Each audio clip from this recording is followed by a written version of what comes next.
of the United States of America and to the republic for which it stands, one nation, under God, indivisible, with liberty and justice for all. Good evening, everyone. Welcome to the February meeting. First, we have a guest speaker from Monroe County Conservation District to discuss the rolling out of Act 167, which is PA Stormwater Management Act and the borough's Stormwater Management Plan. And it was supposed to be Iwana, but I don't see an Iwana out there. So is it you? Hi, it's Christina. I'm sorry, Ivana is my admin. She was the one that set up the meetings for me across the county. Sorry about the confusion there. No, it's all right. You look familiar from COG. You gave me a presentation at COG, right? Absolutely. Correct. All right. Well, the floor is yours. Go right ahead. Sure. I'll try to keep it as brief as I can. We developed a little bit of a script here, so I'll try to keep it as exciting as possible. If I don't know you or we haven't met, my name is Christina Heaney. I'm the District Manager of the Monroe County Conservation District. I'm here to talk with you about Act 167 Plan Update. The Stormwater Management Act of 1978 is more commonly referred to as Act 167, and it enables stormwater planning to be done on a local level, which protects taxpayers' interests by protecting water resources. The plan is required to be updated every 5 years. However, our current plan hasn't been updated since the mid-2000s, so it's been a really long time. In an effort to streamline the process to come into compliance, the revision is less of a major update and more of a renewal. That said, not much has changed. A few of the highlights include that we updated it to reflect the changing conditions in the environment by utilizing National Oceanic and Atmospheric Administration Atlas 14 for runoff estimations. Calculation methodologies were revised to be consistent with current Department of Environmental Protection guidance. Farming high tidal definitions and exemptions have been added. So if you're not familiar with a high tidal, it's similar to a greenhouse. It's just a large framed tunnel-like structure that helps extend the growing season. Digital mapping for management districts and a number of fill-in-the-blanks have been included in red, which need to be completed by each municipality. There are a number of reasons to adopt a municipal stormwater management ordinance consistent with the approved plan. First would be the plan requires affected municipalities to adopt an ordinance consistent with the plan by May 2nd of 2023. So it's kind of a required, not a recommendation. Second, this is a municipality's chance to address local stormwater issues, which other stormwater regulations cannot address because they are not done on a local level.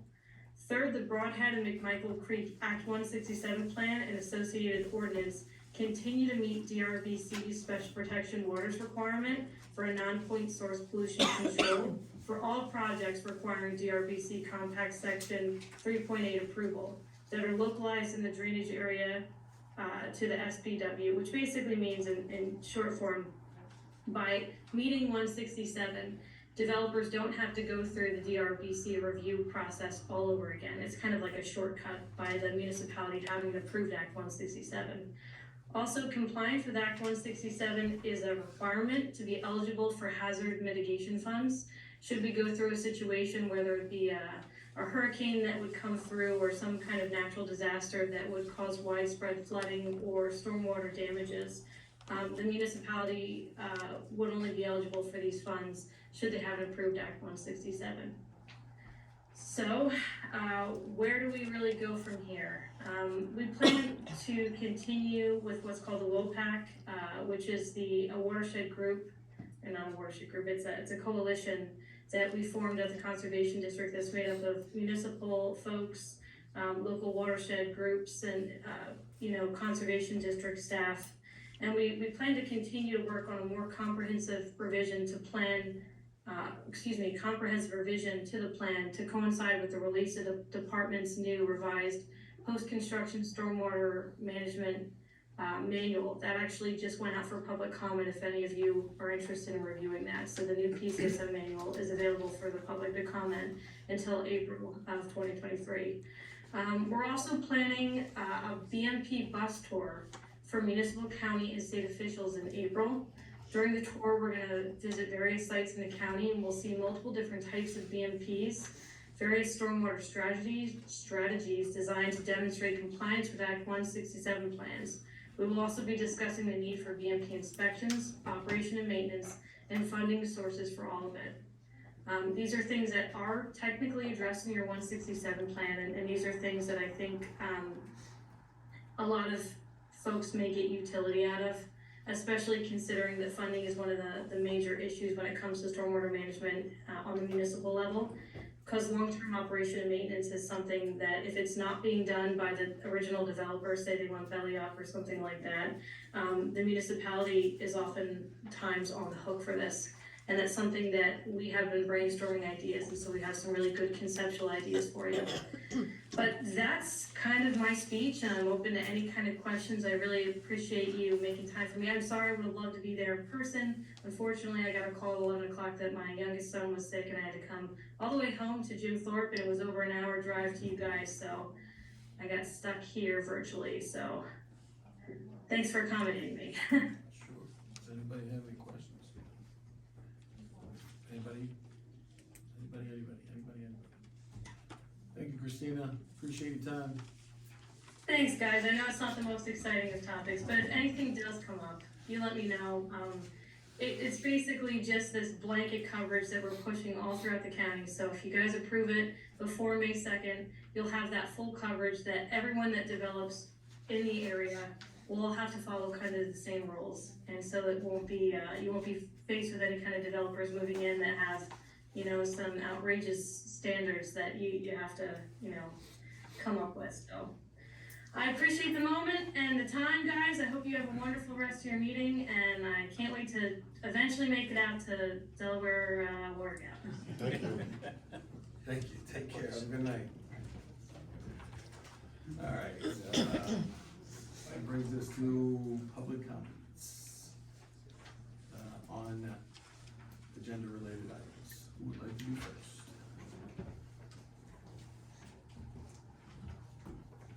Mr. Resnick. That narrative was very interesting. Unfortunately, my shorthand couldn't keep up with it. Do you expect to have a reference on the website to that speech that she gave? There's a FAQ that she gave us regarding Act 167, and. Do you want a copy of it? I have one for you. Yeah, if you have another copy, otherwise you can just take it. Well, but is it going to be publicly available? I'm sure it's available on the Pennsylvania Department of Environmental Protection website, because it's their FAQ.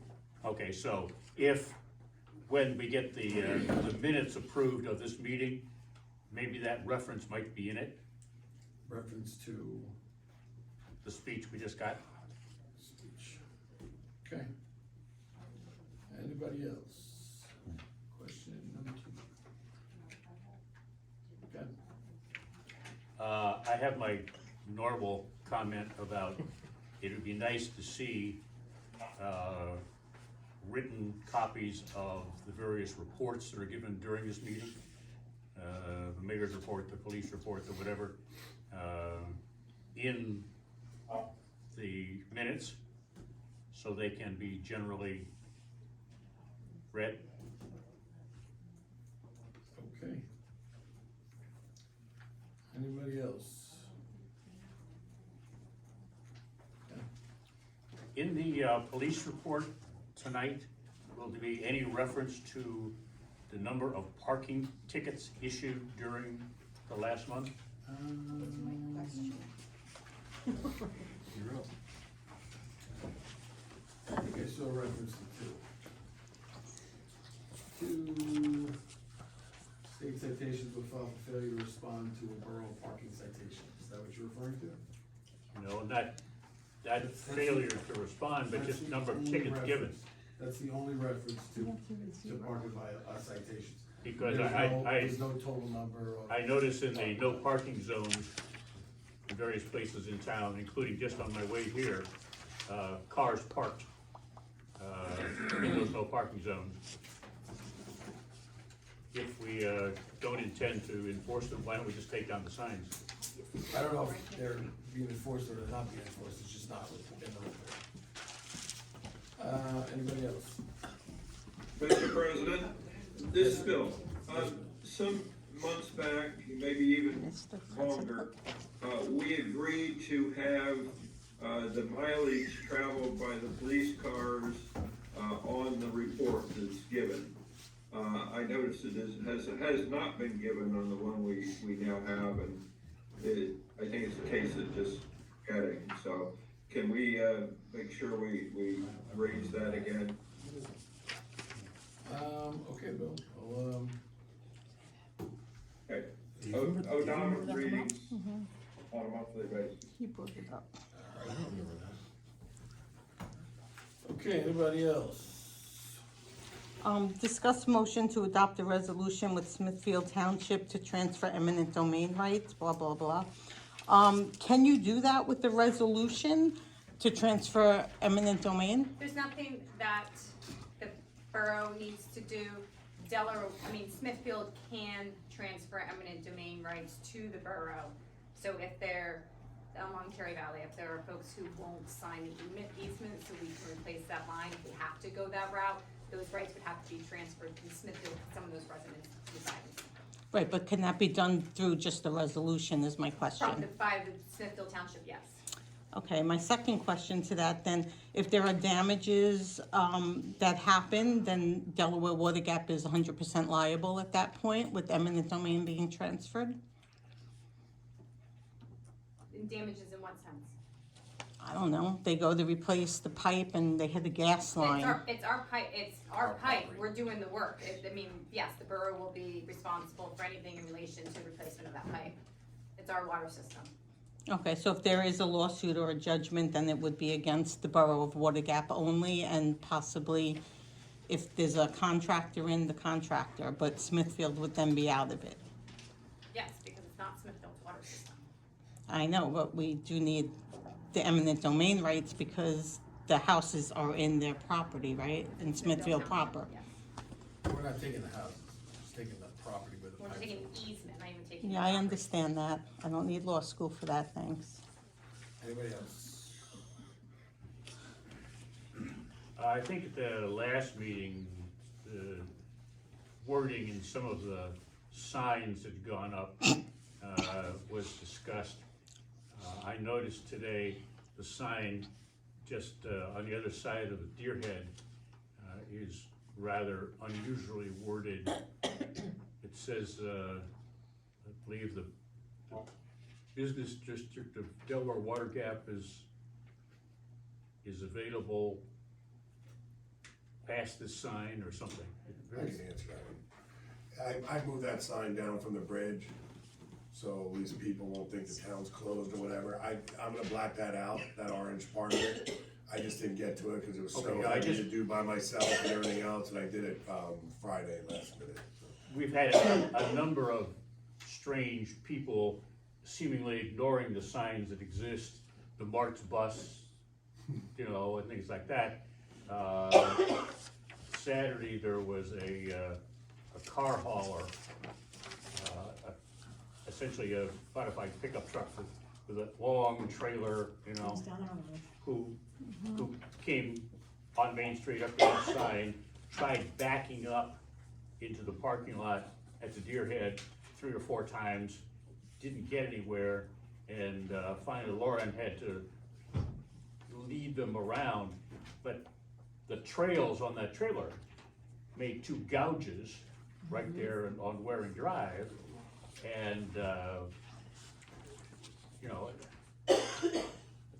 it just seems like it's excessively dangerous to the residents for people who can't read.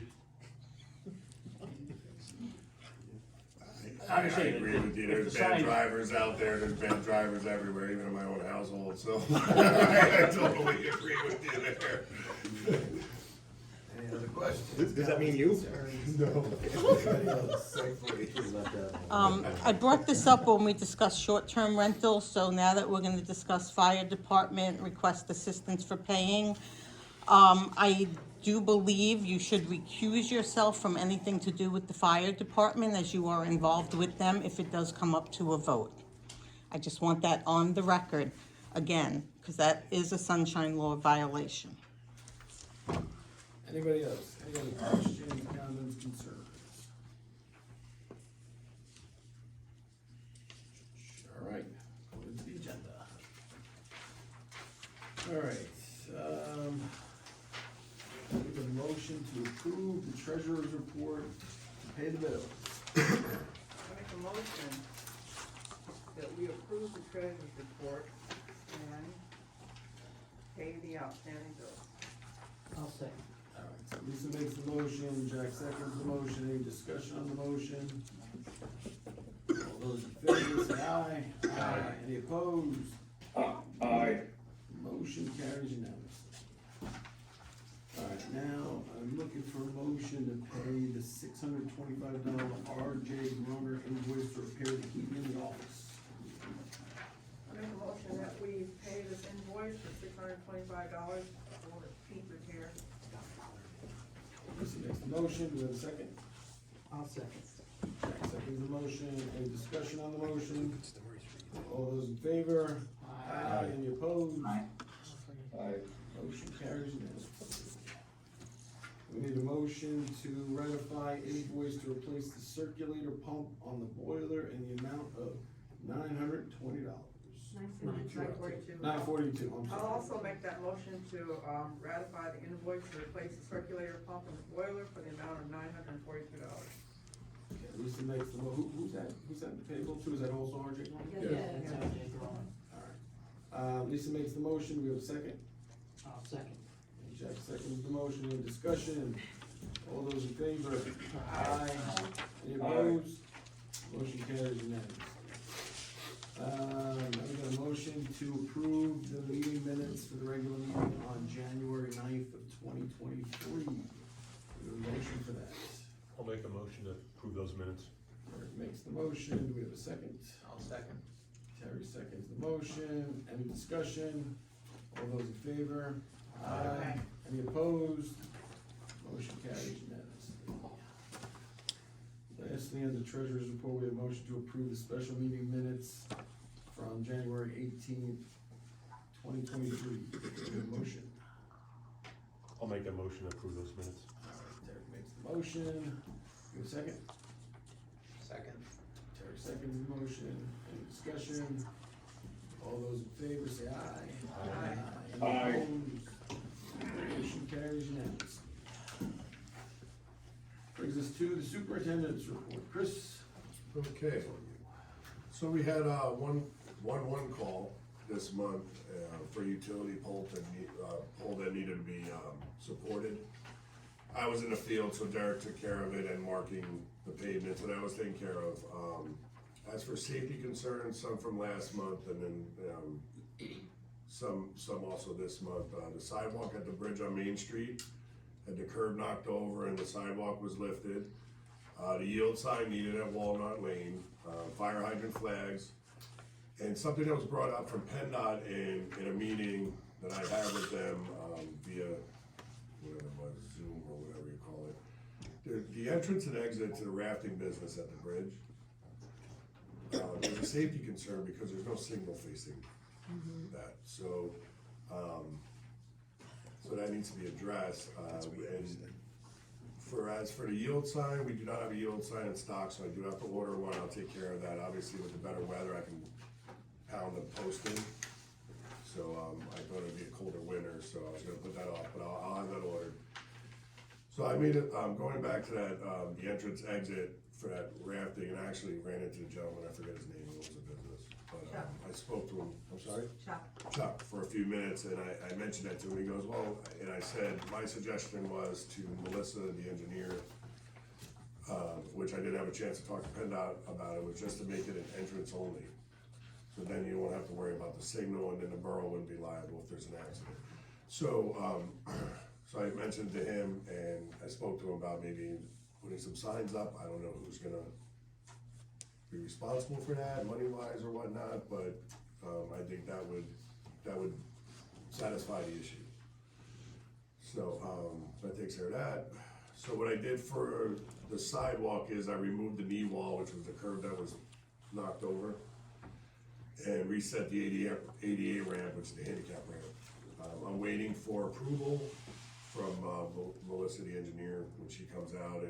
If she finds that it's a suitable repair, it's good to go. If not, if we have to break it up and repair, replace it completely. As of now, it doesn't seem to be a trip hazard anymore. I picked up all the fire hydrant flags, and they're installed on all the hydrants except the one by the gas station. It's an older hydrant, so it doesn't have any nuts and bolts exposed. So I have to put a post in and put the flag behind it so it can be seen. At Well House 6, I don't know if anybody's gone up Mountain Road. I started clearing all the brush and down trees there. I plan on, all that overgrowth and everything else, I plan on clearing all that out and planting grass, so it'll be a nice green space. In fact, I took some pictures of it today. If you go down there, you'll see I more than doubled the size of the existing grass in the front area. And I also at the salt shed, I cleared and leveled off that hill that was all overgrown.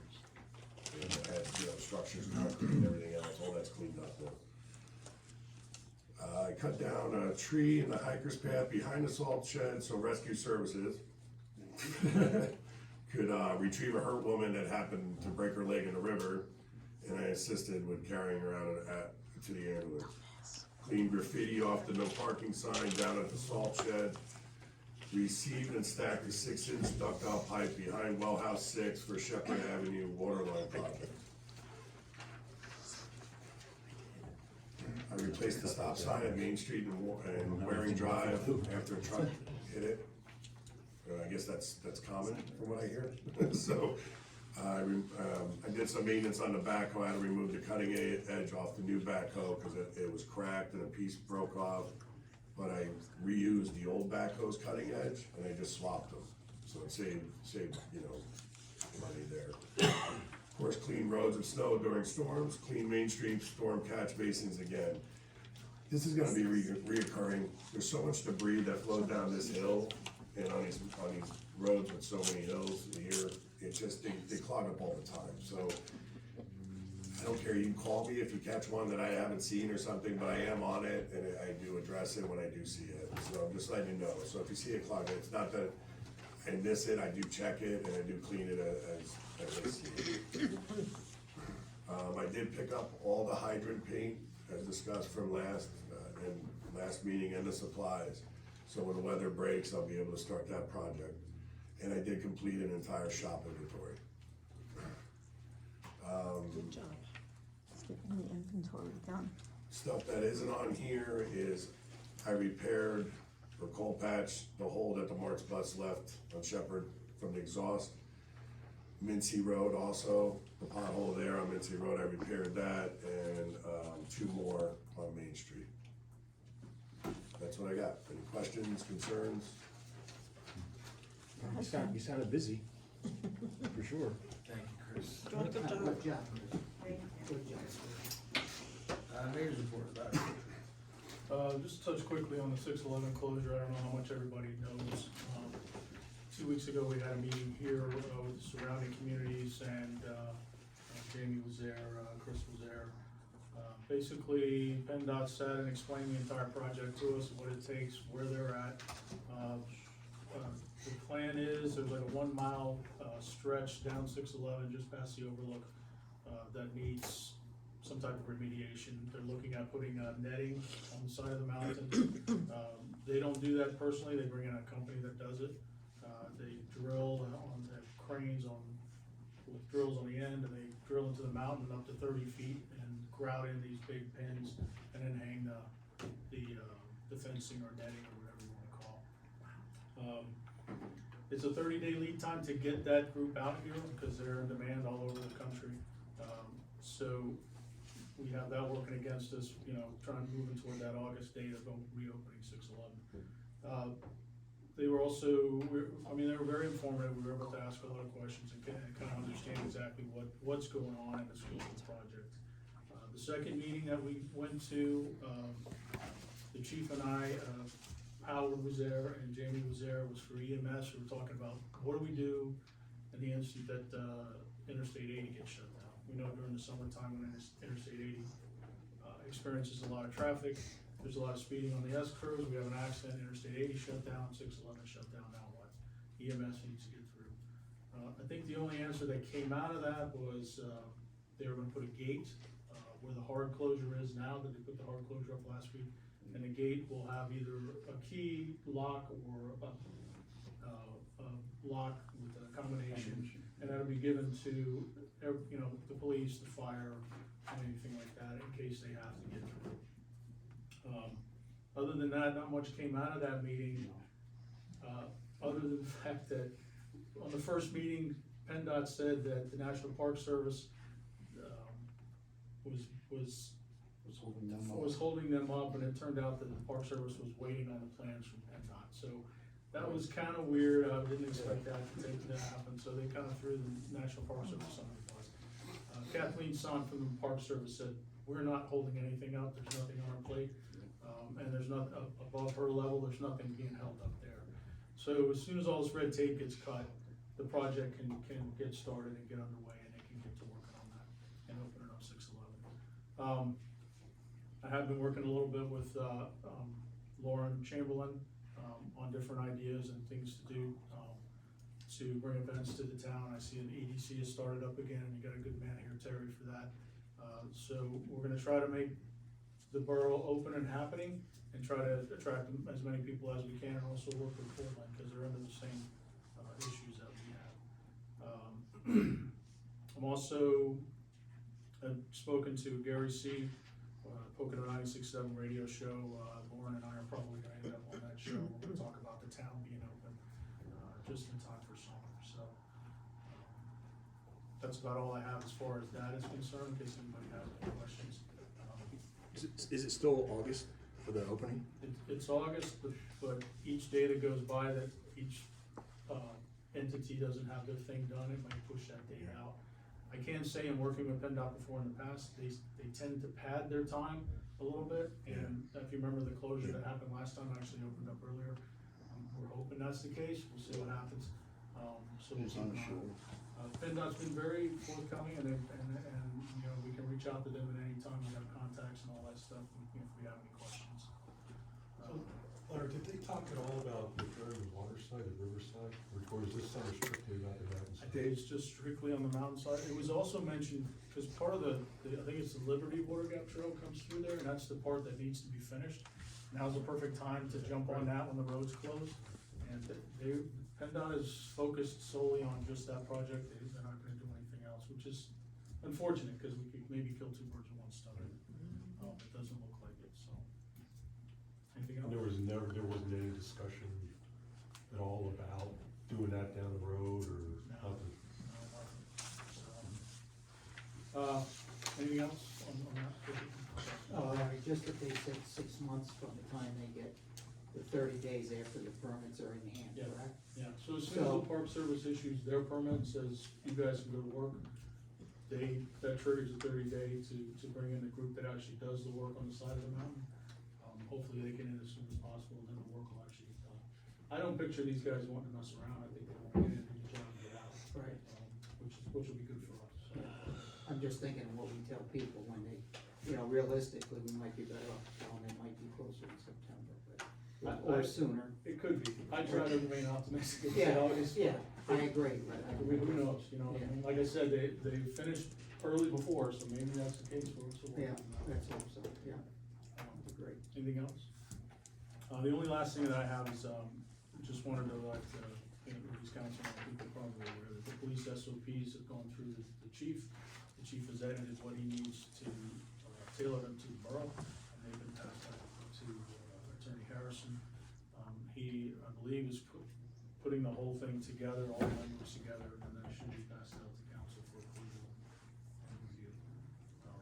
But our part of the SOP is finished.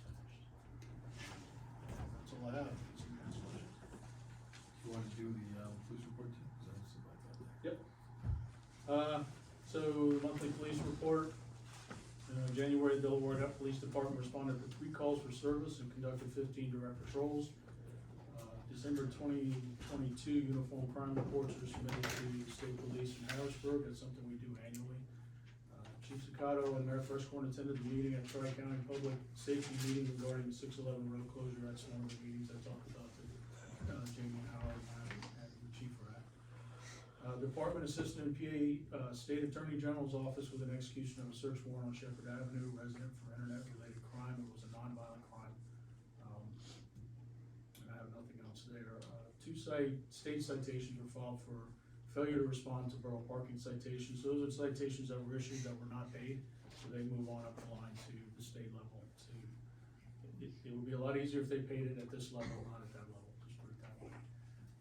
Two firearm background checks were conducted and one background request was received from an out-of-state agency. The police department has yet to receive any employment applications to date. Incident calls for service, officers responded to Foxtown Hill Road for medical aid. The call was cleared without incident. Officers responded to 78 Parkway Drive for medical aid. The call was cleared without incident. And officers responded to Shepherd Avenue to assist the state attorney. Search warrant was cleared without incident. That's all. All right. Next is fire department. Howard? Good evening. First off, I want to apologize for my absence from the meetings for the last about 4 months, I believe. It was work related, but I will be here as much as possible. We've had a lot going on. For the LSA grant that we received, the borough zoning officer is requiring us to get drawings, so we are working on that at the cost of about $14,000. So we're trying to amend the grant to include that price. We have a contractor lined up, but it will be sent out for bid as well. Hopefully, you know, we get some bids, we'll see what happens then. As far as the money for that, I just want to reiterate that the borough holds that money. The fire department does not have that money, and they disperse it as they feel needed. There's been some stuff that's come back to me that I just feel I have to put that out there. And prior to LSA grant payouts, it was normally the borough that would pay it and then they would get reimbursed. Is that not the case in this?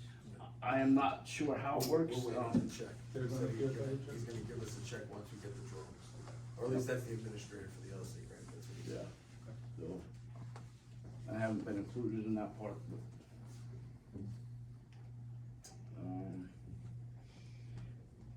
We have applied for the second phase of the renovation through the LSA grant. I have talked to Representative Probst and Senator Brown, and they are in full support of the renovation. Actually, Representative Probst, I believe, if I'm saying it right, is gonna come down and take a tour of the firehouse so you can see the shape that it's in, what we've done already, and what we wanna do for the future. Maybe they're gonna pick We ran 8 calls for January. They included 2 auto alarms, 4 medical calls, and 2 motor vehicle accidents. Our QRS is up and running. We are state licensed and we have full equipment for that. What's QRS? Quick response service, EMS service. So we will go for any cardiac events, drug overdoses, strokes, stuff like that. We will not be going to stomach aches and, you know, there's a lot more medical calls in the borough than most people realize. We just started, we've already ran 4 of them, so. And they included 1 overdose, 1 stroke, and 2 traumas.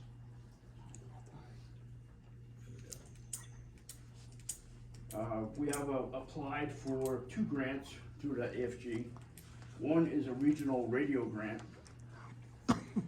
with 6 other departments in the county. And then the other one is for the SCBA's, or air packs. We're still applying for the grant.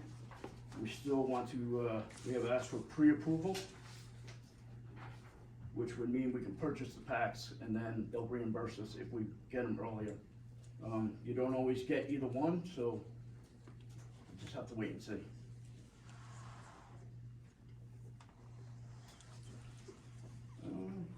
I believe that's it. All right, you wanna roll right into the emergency coordinator's report? Yeah, I can do that. So as Larry was saying, we attended the meeting with, Northampton County at their facility. Larry pretty much explained everything that was said. I don't think I need to go over that again. I will be doing training in March. It's a quarterly training that we have every quarter. And I have signed up for 2 classes, one in April and one in June. I'm still working on the plan. All right. That's it. Howard, I have a question. Do you have an emergency management committee? I do not this time. Apparently they all quit, so, the borough has mentioned it before, and, we're gonna look at it. Thank you. You're welcome. Who's doing the drawing for, the fire? Dansbury. Dansbury. David McQuarrie. Howard okay. Norman owns it. Right. They were. He used to work for Schooner or Vanderbilt. Yes, correct. I have a question about the watershed presentation we got. Is there actionable items for us to do that as municipalities? Not yet, there will be something we have to adopt, and I can talk to Missy about it. Missy might be able to tell us more. There should be a, It'd be probably on either the next agenda or the agenda after that, so we can get it approved time. Oh, okay, cause it's emergency management. Well, stormwater. Yeah, but it falls under emergency management because it applies to the hazard mitigation. So I just wanted to make sure we're all Yeah, I think we just have to wait for the. right online, what we language. have to do. Yeah, I think we have to wait for the right. Something's coming. Yeah. Okay. Just because if we don't do that, then we are in peril of getting hazard mitigation money. Okay. So I was just mentioning it during the emergency management portion of this. I will get with you and see you after. No, he's Discuss it, saying or- that something is coming for us. Okay. But I wanna make sure you know that when we have to adopt it, we adopt it. Right. And it's clear when you're dealing with emergency management that we've adapted it, Oh, okay. because it will put us in peril with hazard mitigation if we don't do it. Okay, Thank you, Howard. You mentioned, thank you. you mentioned you had a contract before. Well, we have one that's coming looking to building for us, yes. All right. And was it Norman? No, All right, it's just because Dave works for. yeah, no, it was not none. All right, cool. It was Jack, All right, His Missy, partner. and there was one other. thanks, Howard. You're welcome. Missy, you want to give the engineer's report? Hi, yeah, first of all, I wanna touch on the Act 167. Just so the borough is aware, and as a reminder, the borough does have a stormwater management ordinance. So just Act 167 will have to be reviewed and adopted, but there is a current ordinance in place should anything occur between now and the adoption of the new ordinance. As far as my report goes, the only item I have is the DCNR C2P2 grant. It's a new grant, it's open until April 4th, I believe. And it's for recreation areas such as trails, in the Lake Lenape area. There's different programs that grant, can be, used for. And each program has a different match, a different, amount requirement. So I think the first step, if the borough wants to move forward with it for Lake Lenape, is to talk to the regional advisor about which program would be a best fit. And I know Lisa and I spoke to, the coordinator during the last special round, and, it wasn't what we expected, so this is the round that she suggested that we look into. I'll look at it, Missy, definitely. Thank you. Oh, you're welcome. And that's all I have unless there's any other questions. No, that's it. Thank you, Missy. Mike Manter, is Mike Manter out there? No. Okay. No zoning officer, building I will just, support, you want to? I'm come after Mike. So the one thing on his report is that he went to, Judge Germano's regarding a, to get a fine assessed in relation to a notice of violation that he had issued that was not appealed. He went to handle it himself. All that has to be done at that point in time is to present evidence that the timeline for appealing has passed, and then usually the fine is issued. It appeared that Judge Germano wanted more, to put on a case. I don't know what he wanted him to put on, so he's asked for me to accompany him to the next hearing. Right now, that's scheduled for March 13th. I would need to ask for a continuance because that's on a Monday and I'm in court on Mondays. So, So do you need us to do anything, you need a motion? no, it's from just us? kind of a heads up that, I mean, It's not gonna go on the 13th. no, and that I'm gonna have to accompany him. I mean, if you wanted to pass, do a motion to authorize me to represent the zoning officer or to the borough's interest at that hearing, I can, you know, I think we should make a motion just to so it's allow clear. them to do that, just to keep it the way it should be.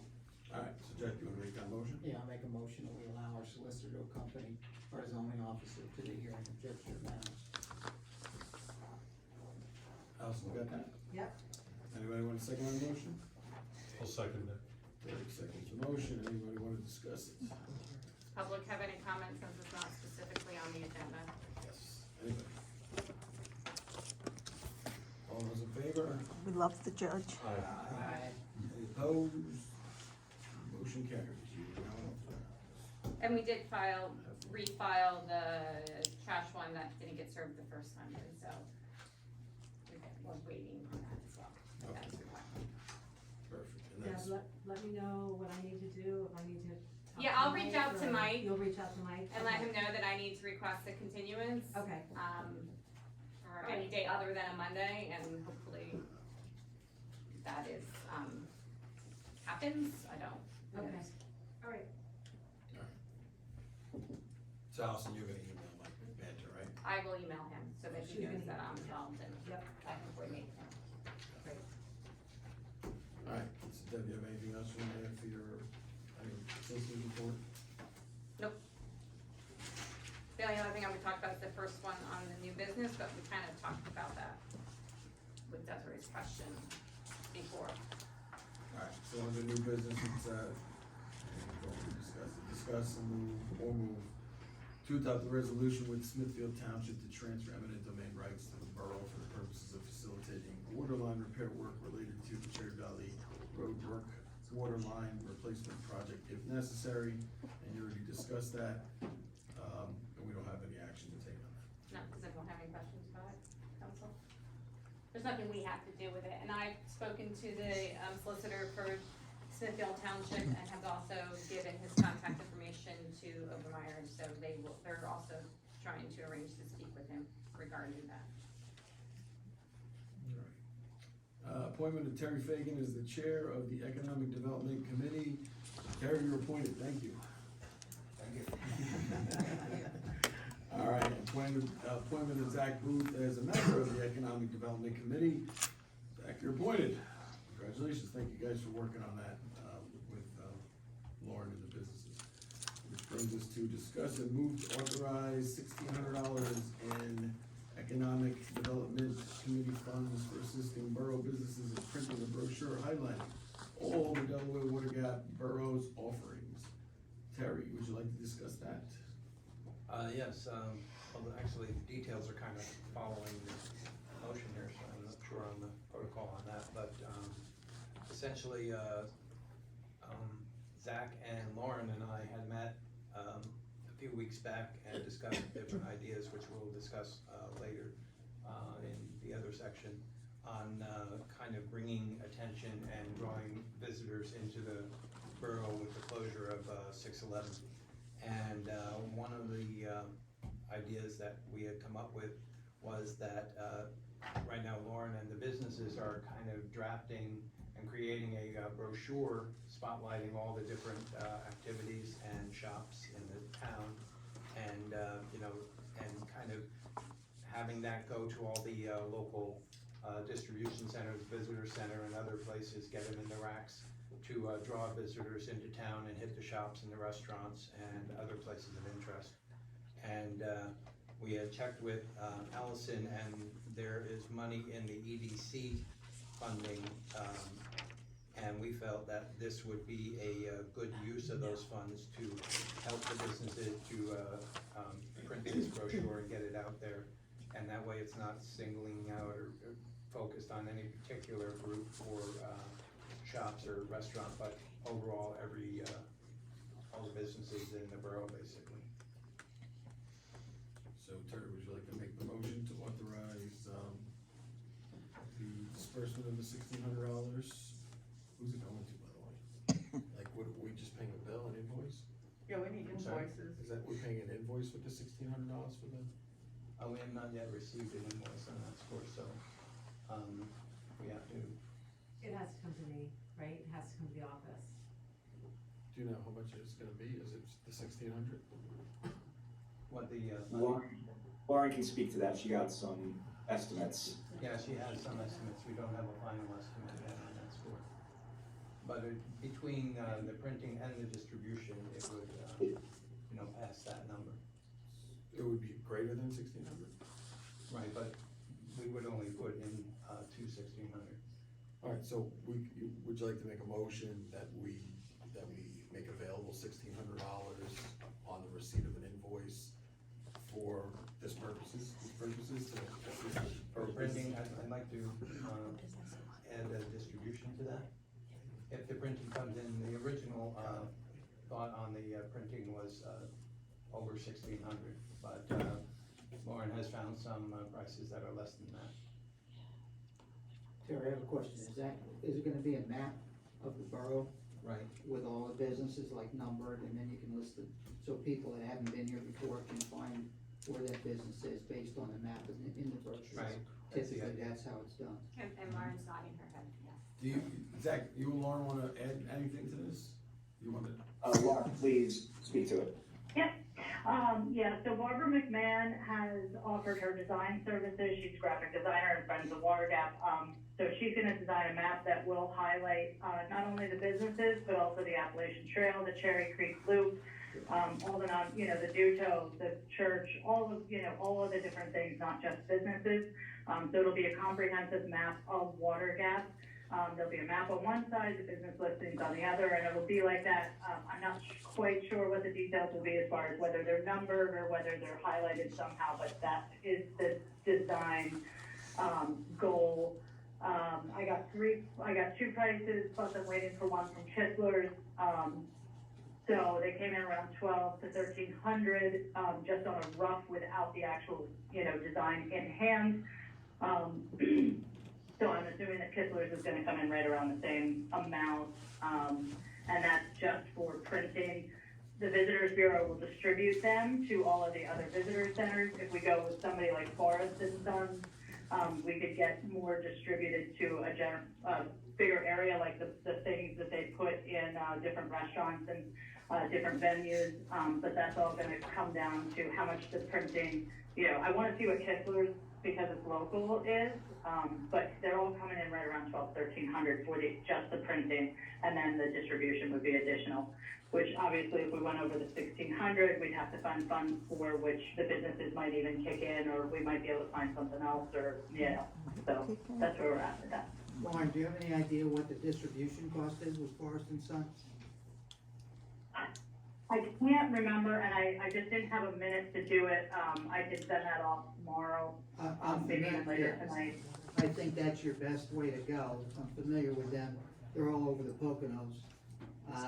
And I think that would probably be a good idea if you can go that route. Now, Go ahead. the only problem is they need a minimum of 10,000. Is that- So it's almost like, we'd have to print 20,000.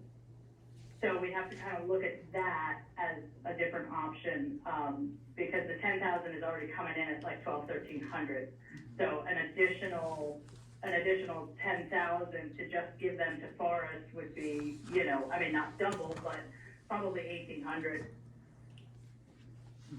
So, so it's kind of, it's in the in-between. 1,600 like kind of falls right in between where we need to be. We either do 1,300, go to just the visitor centers, and maybe, something else later, or, or we go higher than that and go with, Forest and Sons, but we don't have the money for that, so.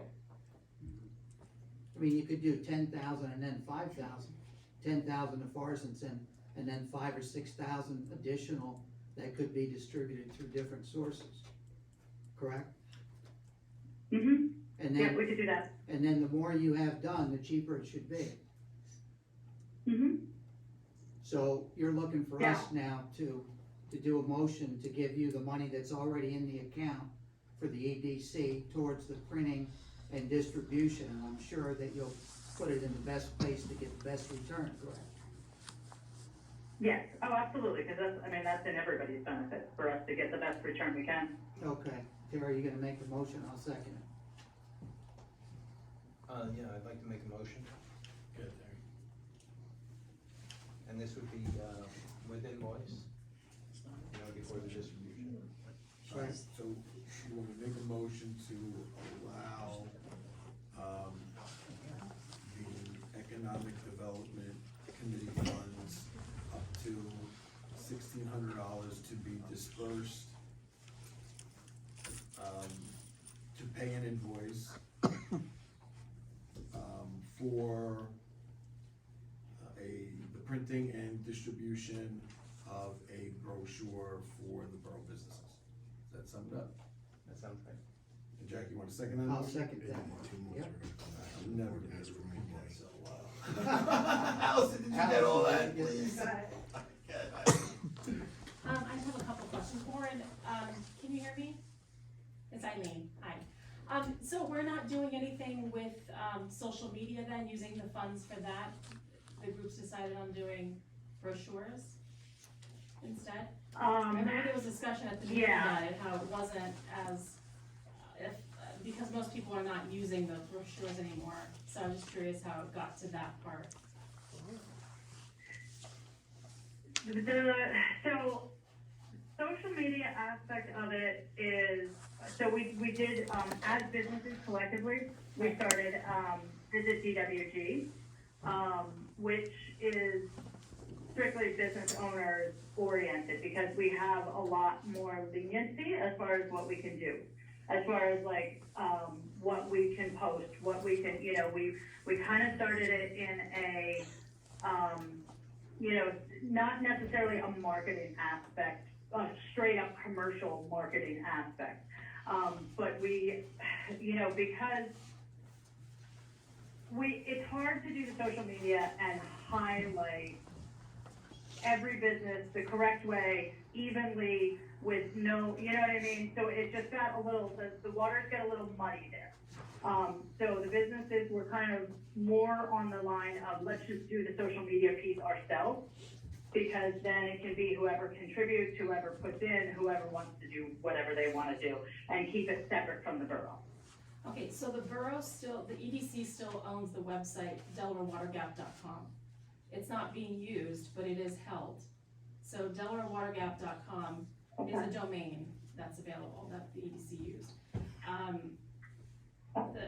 When we did a brochure years ago, it was put in all of the different visitor centers throughout the turnpike, throughout the entire state of Pennsylvania, and that was done for free. So there's not a cost for that, which you know. Forest and Sons was very expensive, but we also put a call to action on it because we wanted to see how many people actually were using the brochure. Is it even coming through here? So we put on there, if you present this, and Sue was so gracious into offering a free cup of coffee. Like if you present this to whatever business it was, you get a free cup of coffee. So we could kind of track how many people we were actually getting to see if it was worth, because I was the one that got all the grant for those monies. Is it worth getting a grant for the brochures again, or use it for the website, or things like that? So if you guys are gonna do the brochure, maybe Barbara could put like a small call to action, so we can kind of track how many people are actually coming through. And, is the money being spent, like if we have to do it again, is it worth spending that much money? Like, did we get a return? You know what I mean, that's what I'm saying. So, and it will, I don't know, it might highlight a little bit more too. But I guess that's all, but the website, just look into that too, because maybe you guys can use that, it's already there. I know Barb transferred it back over, so, okay. Okay. All right, that's great to know, actually. Thank you. I mean, Mr. Resnick. I had a question about the map. Will it highlight where public parking is versus areas not open to public parking?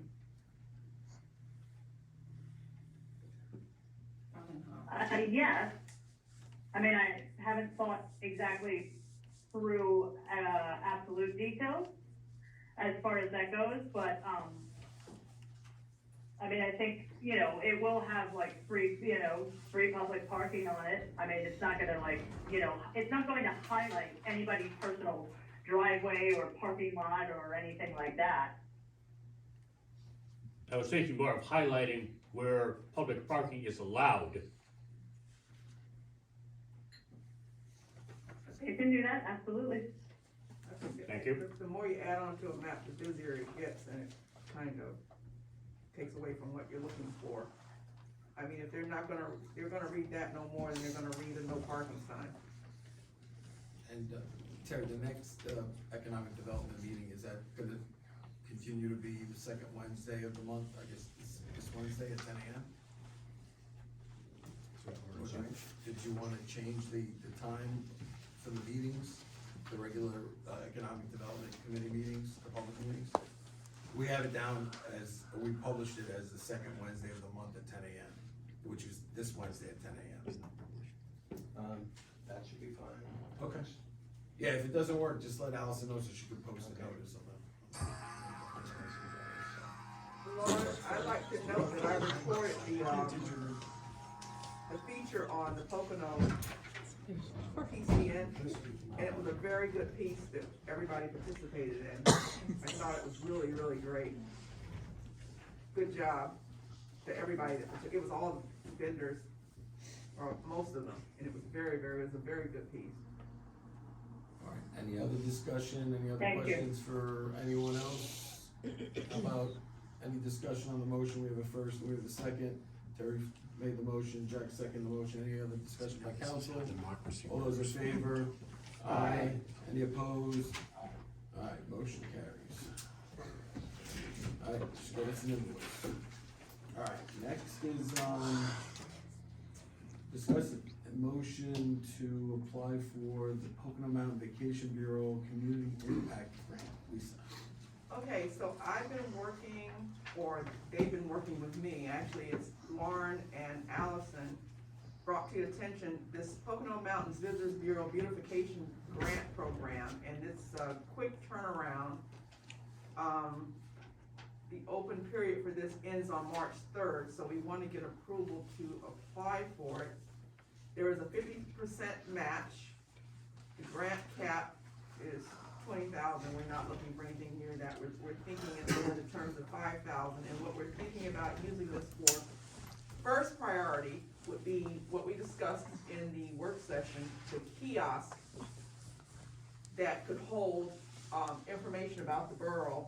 And in the work session, we discussed putting it on borough property, off the trails, or wherever it's decided is appropriate to put it, but on borough property, we can do that. So the first thing that we're looking at is the kiosk. Allison got a estimate. I was in contact with the company today, which is a much higher estimate. Somewhere will fall somewhere in between that.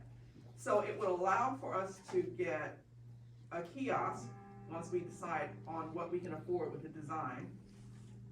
Bike racks were suggested, that we could put bike racks because we have a bike fill station. And if we can, and also possibly a bench that could go somewhere maybe near the kiosk. And if we can wind all this up within $5,000, I'm hoping to include the removal of brush and trees that were cut down and some stuff that fell down in front of the castle. So that would be the beautification part of it. Like I said, we just got this. We're running around trying to find the estimates for the kiosk, We already have it for the bike rack and possibly the bench. And Zach is supposed to get us the estimate for that removal, of that debris in front of the castle and in front of Buzzard Park. So what we're proposing is that we pursue this grant for no more than $5,000 with a matching of 50%, which would be $2,500, which is what we probably spend on the debris removal anyway. And hopefully be able to get this kiosk that would be able to put in interchange information about the businesses in Delaware Water Gap. I make a motion that we are allowed to pursue and apply for this grant in the amount of no more than $5,000, matching being half of that, in support of a kiosk for the EDC and some other items of beautification for Delaware Water Gap. Like you mentioned, the bike rack, the bench. The bike rack, the bench, and hopefully the removal of debris in front of the park. I just have a quick question, how come only 5,000 instead of 6 or 8 or 10?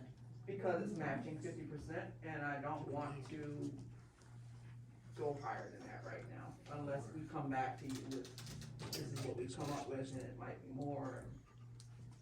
I mean, where are you thinking for the kiosk location? Have you thought about Well, somewhere near the lake or the park entry, or where, I mean, we'd all have to go out there and see what makes sense with this. Then it would have to be installed, some excavation, Chris could tell us what we can do and where we can put it. I mean, you can't put it where a big rock is, that sort of thing, once we get to that. I have an estimate of one that was done for municipality years ago, and it was like $2,000. So it may be $3,000 now. The bike rack is $350 to $550, depending on the size of a 4 bike or a 9 bike. We can get a bench for $500.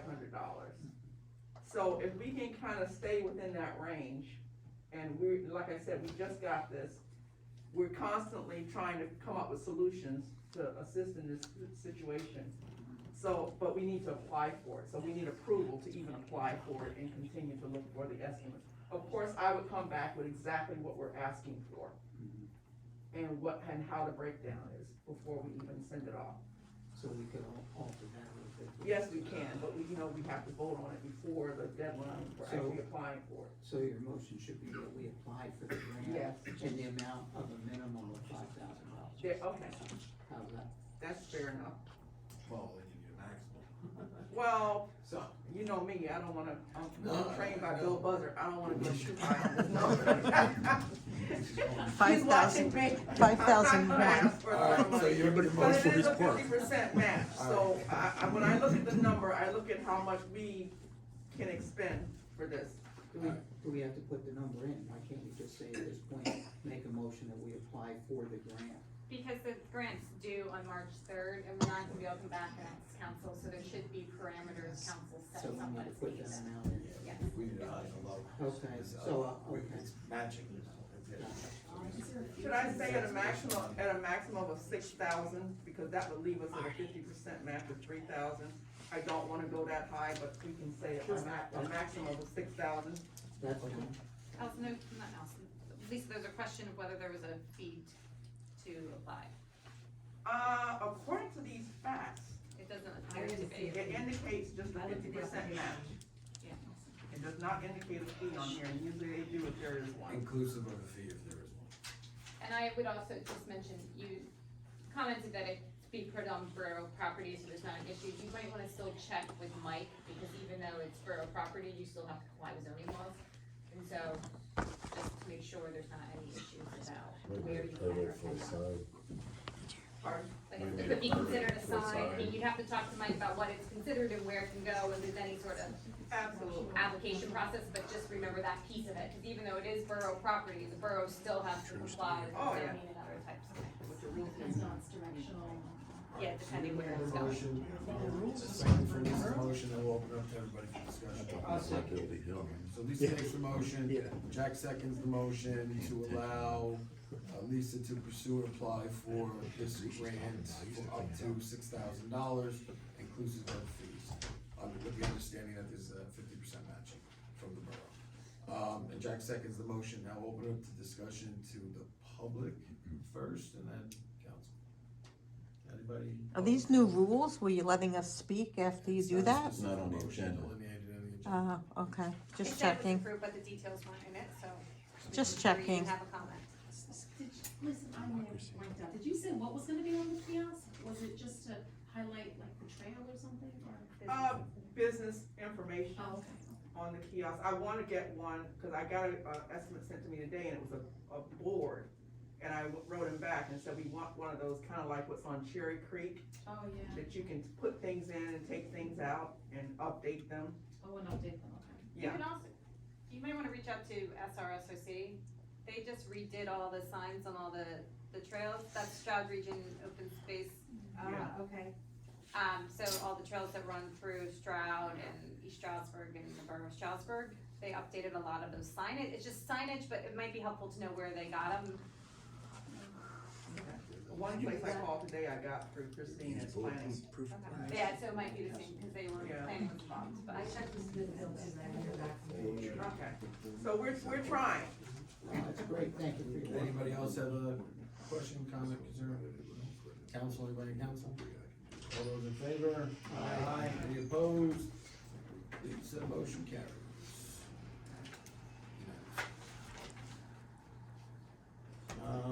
Next on the agenda is discuss motion borough hall generator. I spoke to Critical Systems and the generator is still available.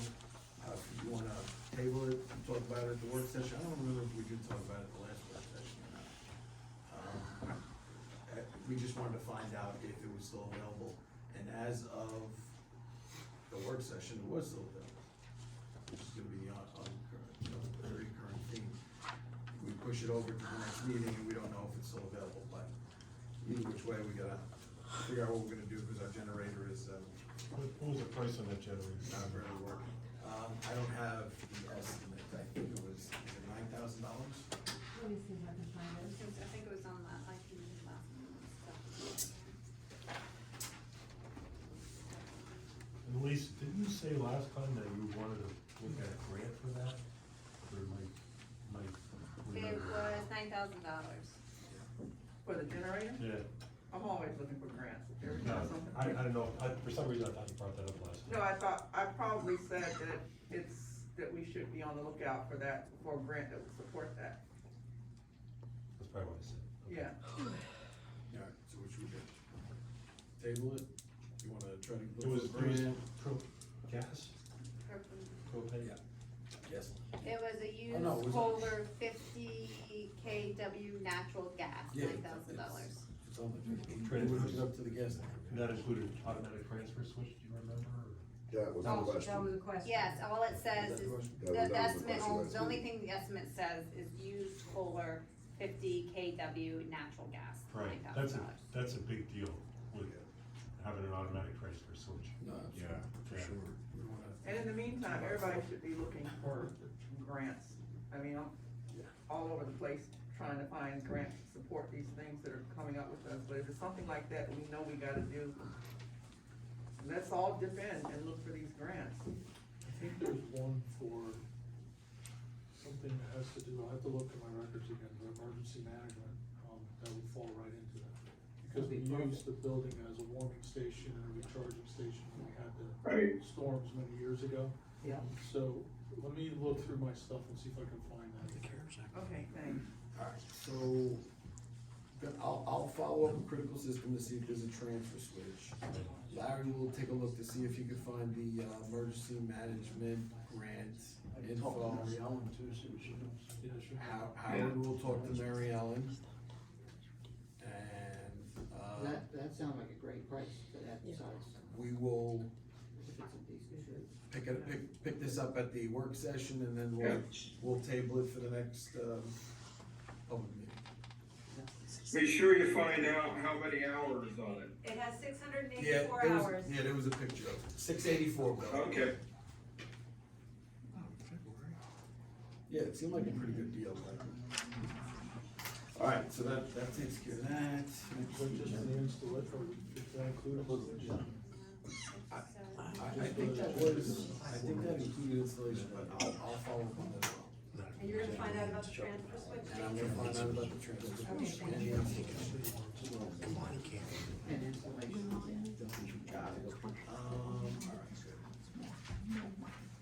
Discuss and move the police speed timing device in the garage. Are you gonna talk about that? Yeah, I don't know, did you come across that, Chris? Yeah, I found it buried.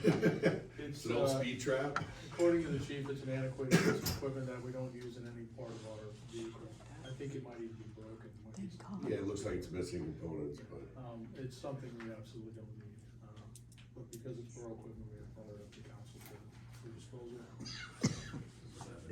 Is that with the two strips that they put down on the road? Yeah, the old, and then you plug it into the That's police from car. that's from and the '80s. My father used to use that. I don't think we use most of that, is that we got So that seals it right there. That's That- right. It's old. It's old. Questions before about disposal of borough property, so you might as well be clear and have, be consistent. Understood. So you want us to make a motion? Yeah. Okay. So let's, somebody wanna make a motion? I make a motion that we dispose of the out-of-date, broken, antiquated police speed time device. I'll second that. Okay, Lisa makes the motion, Jack seconds the motion, any discussion? I got a question, can I go in my man cave then?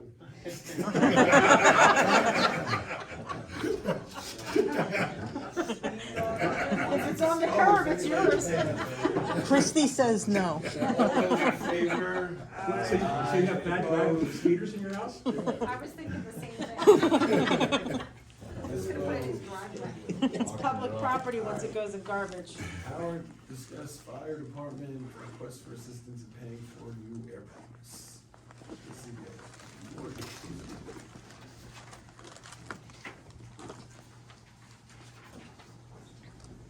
Good evening again.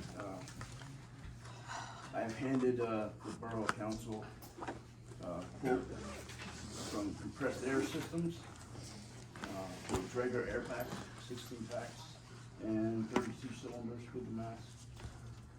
The total cost is $126,237. I also handed you a copy of the finances from them. That's leasing with 3 different options, and the options is, the more you put down, the less the payment will be, and that's one payment annually a year, from 5 years to 7 years, you can see the difference. The more money we put down, the lesser the payment will be. Now, I know, I've been coming here since I took over as chief, and the chief before me was here, and we've been trying to get this SCBA grant from AFG for the last 4 years, I believe. I know I've been doing it for like at least 3. And we just finally got our denial letter in the first week of January for this one. We are in emergency situation with our air packs. The cylinders are at the end of their life. Survive Air, which is our current SCBA's, the company has been sold to Honeywell, and they are no longer being made. And per our vendor, which is Compressed Air, parts are hard to get. So right now we have 5 packs out of 20 that are out of service, that cannot be repaired. So we have 14 on the trucks and 1 in the command vehicle. I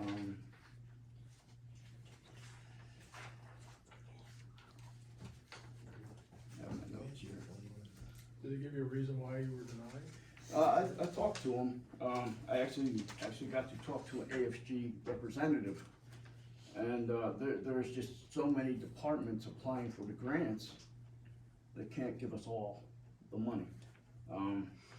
For instance, Stroud Township has been applying, this is their 5th year, and they were denied, and they need $360,000 for their SCBA's. Stroudsburg, same thing. I mean, they have a little more money, a lot more money than us, but they're in the same boat we are.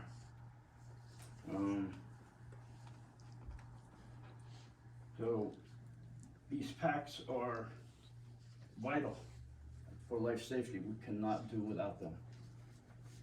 We need them. Can I ask, you gave the acronym acronyms, who are you applying to for this? The, what is it, the federal grants. AFG is the federal. Yeah, it's a federal grant. We apply every year, and we've applied every year for air packs. And we do use a grant writer, we don't do it ourselves. Have we found another source that we could, for emergency? We have applied for it again this year. No, I mean another grant, a different source, some kind of. No, I have not found another source that would, for air packs. Do you know of any companies that did get the grants? Barrett just got one for air packs, $170,000. How long have they been applying? I didn't ask how long they've been applying for them. I'm sure they've been applying for a while. In Pennsylvania alone, there's 2,200 volunteer fire departments. That doesn't include paid, that are also applying for grants. You know, and this is nationwide, so. Howard, can you get a copy of the grant that was written for Barrett and maybe just mimic the wording on that on your next submission? Because there might have been something in there that they picked up. I would have to ask them if they would allow that.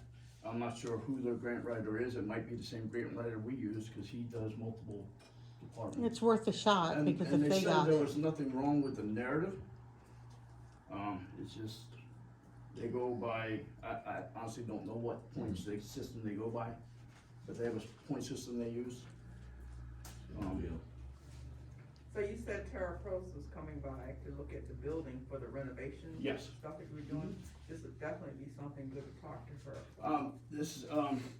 I can, absolutely, but this is more federal. We have talked to, Susan Wild, Matt Cartwright, so they have more control over helping push through stuff like that. Well, there's a leadership, As congressmen and women. a leadership seminar coming up on what date? I RSVP for that. That would be something that we could discuss with Mr. Cartwright, because you're Sure. talking about how to assist communities economically and all across the board in resources that are available. So that's something that, I could definitely take to them. Sure. To find out Any what we help can we do. could to get this year's grant would be great. It's just we cannot wait until December of next year the end of this year to get these packs. Understood. We And need it's to, a lot of money, the problem is, it's not that we don't I'm not looking understand the for you urgency of to it. pay the whole amount. It's a lot of money. I'm looking for help with a down payment, maybe 10, 20,000. I'm also going to Smithfield to ask them for assistance, because we do cover part of their area. And that meeting is Wednesday, which I will be attending and giving them the same information. And that's why we have asked for pre-approval as well. With pre-approval is not guaranteed, but if we purchase the packs now, later on, when the grant is awarded, if they agree and give us the grant and the pre-approval, then we can take that money and reimburse you what was put out. I have a question. How long are these packs good for? These packs are, our latest ones were 15 years. They are 15 years old. And the payments, you've broken it down for 5 months and 7 months, and each, That is 5 years and 7 years. 5 years and 7 It years. is a so one-time that's annual payment. the annual payment. Yes. How would you be able to make the annual payments of over $20,000 each Well, year? between fundraising and the state grant will help us pay for that. We can use the state grant that we have in the past that we paid off the command unit with. That has been around, and Governor Shapiro just authorized more. That was, I think we've gotten 15,000 the last 3 years I've been chief, and have paid off the command unit with that. So we can continue to use that money to help pay the payments on the air packs. You feel And whatever confident? other fundraising we've done to raise that money. You think that state grant would be, Yes, I don't think the state grant is going anywhere. I think it's gonna be there. and you have a 3-year history for 15 grand? Okay, a Yes. year. Which grant are we talking about now? The state grant for firefighters and EMS. And you get that when?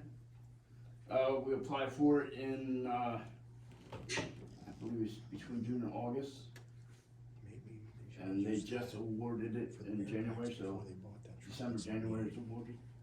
So you did get it? Yes. And you already spent. Well, it's allotted for certain things. Okay, that's what I mean. This we haven't done yet, no. Okay. And the first payment would be due 1 year from when we get the tax. And how much was the state grant? State grants for 15,000. But that's gonna be increased, Shapiro. That depends on what you apply for and what you use it for. It applies on how many certified firefighters you have, and, you know, there's a lot that goes into it, so the amount they give you every year, it's different for everybody. So you get this grant every year, this is a guaranteed, something that you get every Yeah, year? we get anywhere from 10 to 15,000 Every year? every year. As long as it's applied for. But you still be 10,000 short for the payment, if it's 15,000. Well, like I said, the more we put down, the more we get. I mean, the lower the payment would be, yes. Whether we have to do more fundraising, we did enough fundraising to help pay for the engine that we did, that we had to purchase. At this rate, we don't have to do fundraising Um, for $20,000 and, you know, and more. Let's, I think we gotta talk about it in the work session to see we definitely have to talk about it because. what options are out there, and you'll know more once you talk to Smithfield. But I think, you know, you can let us know when we have the next work session where you're at with that, and then we'll just have to try to figure out what's viable based on the numbers that we have. I have a question. Can you legally go into a fire without a tank that's certified? So you're Can saying you? by next Can December? you, yes, but is it, you know, no. By next December, you won't have any tanks that are certified anymore? Correct. Okay. We are not gonna wait, we are going to figure out a way to purchase these air packs this month. We cannot wait. It has to be done, we're gonna do it and figure it out. What is does the state fire commission, what do they say about this? I mean, everybody's applying for it, what do they say about this, about these tanks and them running out? I haven't asked them, I mean, it's the fire department's, job to make sure the equipment is good and ready. No, I understand that. You know, but I and mean, when we have- apply for the grant, we can put in, we're gonna use this money to pay off the airbags, you know, as a payment. We usually do reduce debt, and we take that money and pay off debt. This will be a debt. I have another question. Since Barrett just got tanks, maybe their other tanks still might have 5 years left on them, or 3-4 years left on them. Is that a possible question, just something in the meantime while we figure this out? It depends on what their SCBA's are. There is different brands, there's Scott, there's Traeger, there's MSA, you know.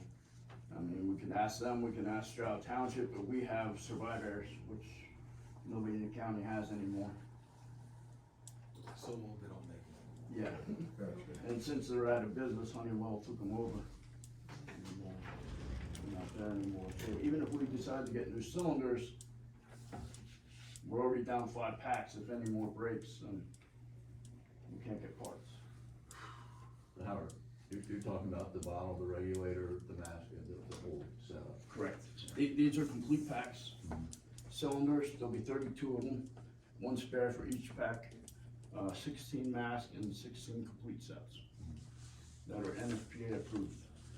So, Chris mentioned something that I was thinking about. I mean, a lot of the local fire companies, they had sister stations in New York. And they used to give us really good stuff compared to, you know, what we had. You know, they, whatever you wanna call it, they take their stuff out of rotation or whatever. Right. So I don't know if that's something to look at. It's like a temporary thing more than anything. We have looked at that, and most of the packs that we have looked at are in worse shape than what we have. No. You know, and they're getting new ones for a reason. I definitely will ask around. But Stroud Township is looking at replacing theirs, so is Stroudsburg Borough. They're replacing them for a reason. Oh, yeah, I noticed that. Yeah. You might even consider looking at a larger municipality that has a lot of money, and there are some municipalities that have so much money that they replace things way before it's needed because they decided to change over or something. you know, it seems like everyone in our near stone's throw is dealing with the same issue that you're dealing with. Maybe if we reach out a little bit farther and see if, I mean, we can, but I don't In the believe use meantime- air packs is our answer.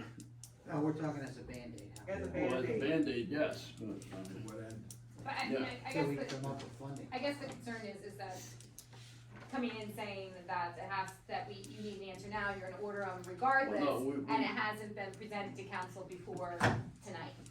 So, asking for money, you're correct. yes, asking for We- 10,000. We definitely need to move forward with purchasing the packs, whether we figure out fundraising ourselves with 7 years and $22,000 coming up with that, with the grant money from the state, until we have an answer from you guys, and the first payment's not due for a year. So, and we discussed this for the last 3 months, 4 months at our station ourselves.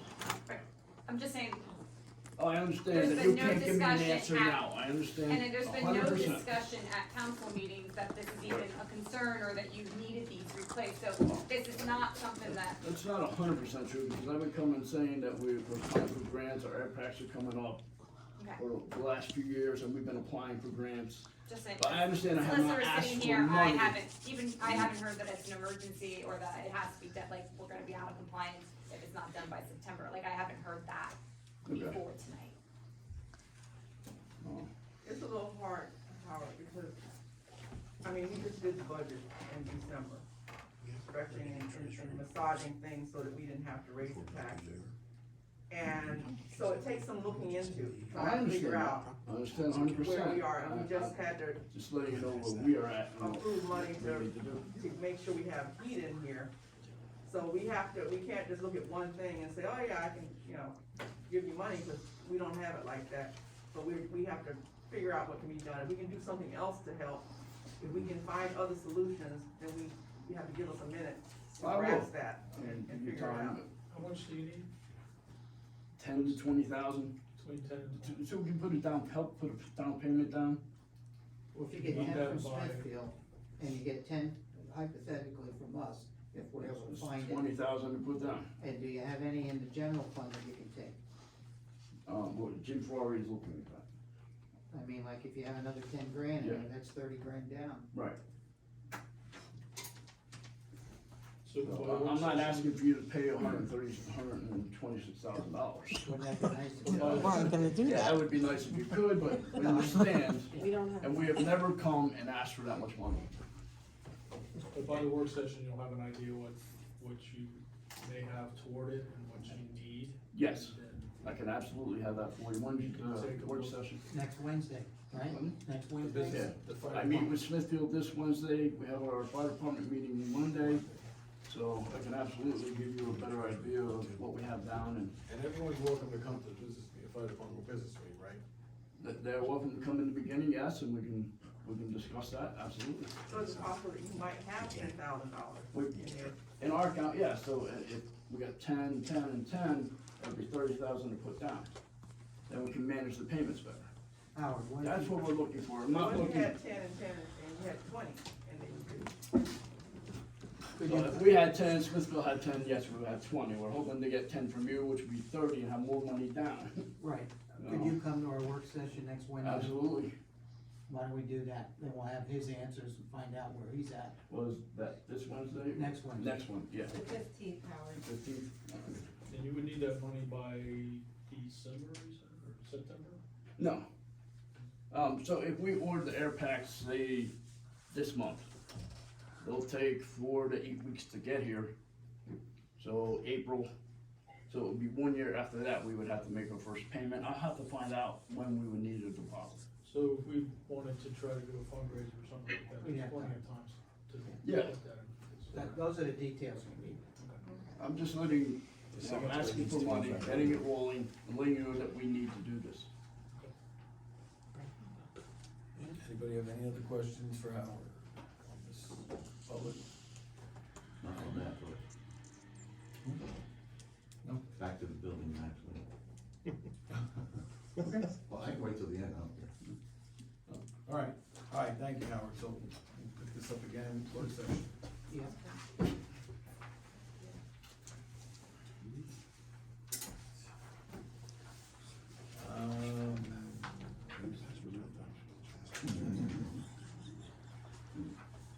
So the agenda is, discuss, well, we already got the 6/11 closure update, emergency management meetings, I already covered all that. Next is discuss and move to keep medical clinics in DC, alright, so this is all the zoning stuff, right? Yep. So, Deb and Derek, do you guys wanna Yes. discuss what we actually need? We don't need motions on this, right, Deb? We don't need motions, No, so we wanna because- discuss all this at one time, or we don't wanna discuss it? Well, so this is where it stands. So we have basically 5 issues, or really 4 issues to make a decision on. We have planning commission made recommendations. Once these 4 issues are decided on, I'm gonna send an email to Carson, and he's gonna use that to make up the final draft for the new zoning ordinance. And then drafts of that of the new zoning ordinance is gonna go to Monroe County Planning Commission, to Delaware Water Gap Planning Commission for review. And then Carson asked me to talk to Deb about advertising it, whatever that process is. So the purpose of me listing these here for tonight was just not necessarily, doesn't have to be a motion, but I just have to get some answers on some of these points here. This can be done in a work session, it can be, we can. I think we should do it in a work session. You wanna do work? I mean, you know, But here's the thing, it's that you're not necessarily, you're providing direction, you ultimately have to approve the ordinance. And so you're not really making a decision, it's the drafting of something, you can come to consensus, you can give it to them, there's no action being taken on it until the ordinance is presented, and you approve it, and everyone has a chance to look at it and comment and all those types of We things. did that the last one. Yeah, so this We came was. to consensus on all 4 of these. Right, so this was a report I gave you guys at the last work session. And then what I did, in response to Deb's email, is I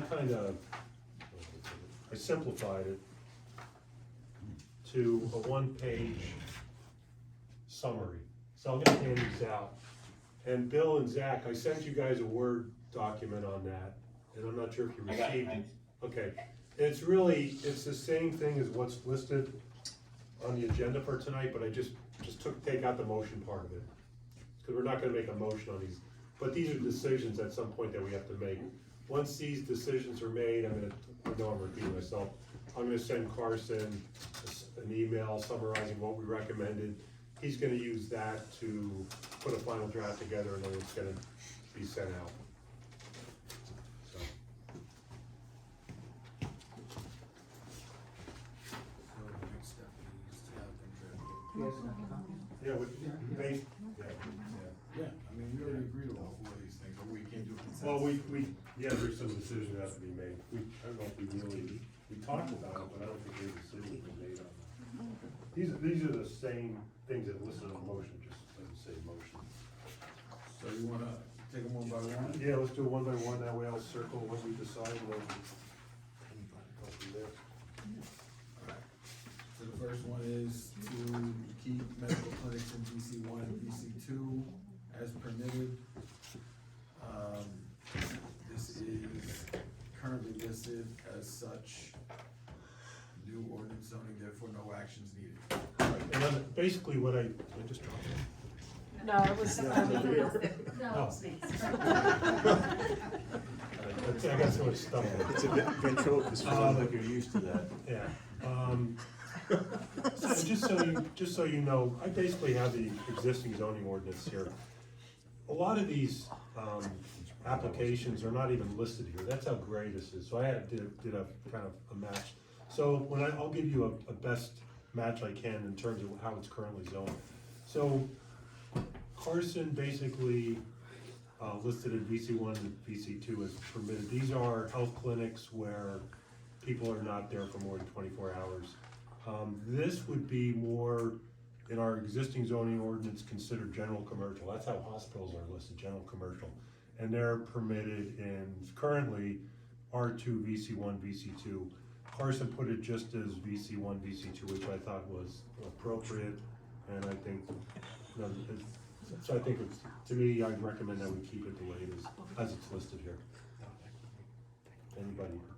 Anybody disagree? disagree? No, I think. So we're not making motions here. No, it's just Right, if you have a consensus. concern, just bring it up. Yeah. Okay, number two, group homes under the Federal Housing Authority Act, I think it's called, are required to be allowed everywhere. So, with that, Carson gave us a whole bunch of conditions as far as group homes, in terms of, 24/7 supervision, off-street parking, quiet hours, the appearance of the house cannot be different from the neighborhood. Basically a quiet setting. The group homes can be, you know, for people that are mentally handicapped, physically handicapped, recovering people, basically. So, so what we did do is we included in a new zoning ordinance, chapter 54, has a whole listing of conditions. So the definition really includes that. So if we assign group homes to be allowed in all zoning districts, then it comes with these conditions. Just to be clear, what's being said is that it would be listed as a conditional use in all zoning ordinance, which means it's a permitted use, however, only if you meet those conditions. And so when a plan would come in for one of them, they'd have to come before the council and present evidence on those conditions, and council would have the opportunity to place other conditions on it based upon what the ordinance provides, so that you could make sure that certain protections are in place. So it's a permitted use, however, there can be conditions on it. And just to be clear, that those would come before council. The next one, there's talking about being a special exception, and a special exception goes before the zoning hearing board. It's the same sort of idea, it's a permitted use, but you would get certain things, conditions type of things put on it. They're essentially the same thing, it's just who hears it. A conditional use is heard by the council, a special exception is heard by the zoning hearing board. Right, so, so number two, you guys, everybody okay with that? I mean, they're gonna be listed as permitted. I have a whole listing here of the conditions, they're pretty complete. I don't wanna interrupt this, but since you're saying anybody else has something, I don't wanna spring this, at the end.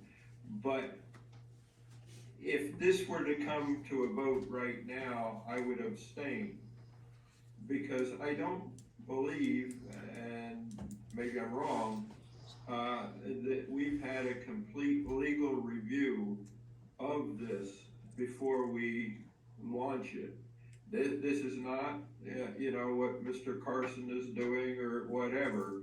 It is, I guess it would be from our solicitor or someone else to say, you know, this document's gonna do what you want it to do, and two, won't get you in trouble. And we're not passing anything at this point in time, Bill. And that'll get Yeah, accomplished if the but ordinance is let drafted. me answer that. Before I don't wanna passed. talk over people. I don't wanna talk over people. I know that, we're not doing it now, but we are going to do it, and so it should be, I mean, has anyone, gone over this legally? No, and there's a process that has to happen. Like, I haven't seen the ordinance. Right, that's my point. And, And but, so, and- until it can have the stamp of approval from you or another lawyer that knows this particular area, then I will have to abstain. And I don't wanna drop that on anybody at the last minute. Yeah, and we're not voting on anything tonight. This is just, right now, we're just getting all the information that Carson needs to put the final draft together. And then it comes back to us, it goes to Monroe County Planning Commission, comes back to the borough, and, there's be a lot of eyes on it after that point in time. yeah. And we're not reinventing the Okay. wheel, Bill. Other municipalities are doing the same thing. They're either permitting them, not permitting them, having conditional uses or special permits. So this is not gonna be a novel ordinance or novel ordinances. They're gonna be vetted. Okay. But it will be vetted before it's Oh, yeah, presented for a vote. absolutely. Okay. Number three, one thing, I worked with Todd Weitzman when I first started working on this. Todd was our solicitor. We Wow, went back that and long? forth, and also Todd had gone back and forth with Carson as well. Todd recommended that we consider hospitals, rehabilitation centers, and drug and alcohol treatment centers identically in terms of where to allow them in the borough.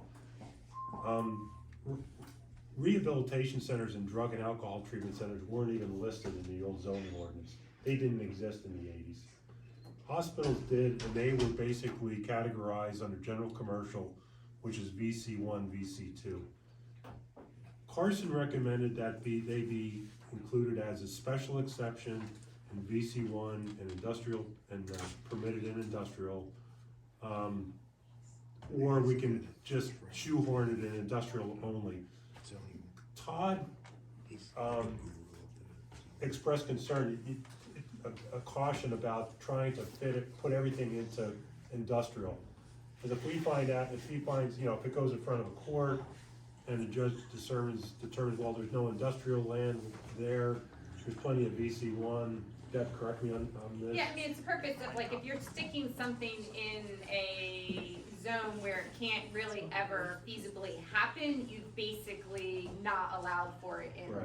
So and that's the concern. So if you have no space in your industrial district that would allow for any of these things, then you're essentially saying that you're not permitting it. So even though you allowed for it somewhere, you haven't really allowed for it somewhere.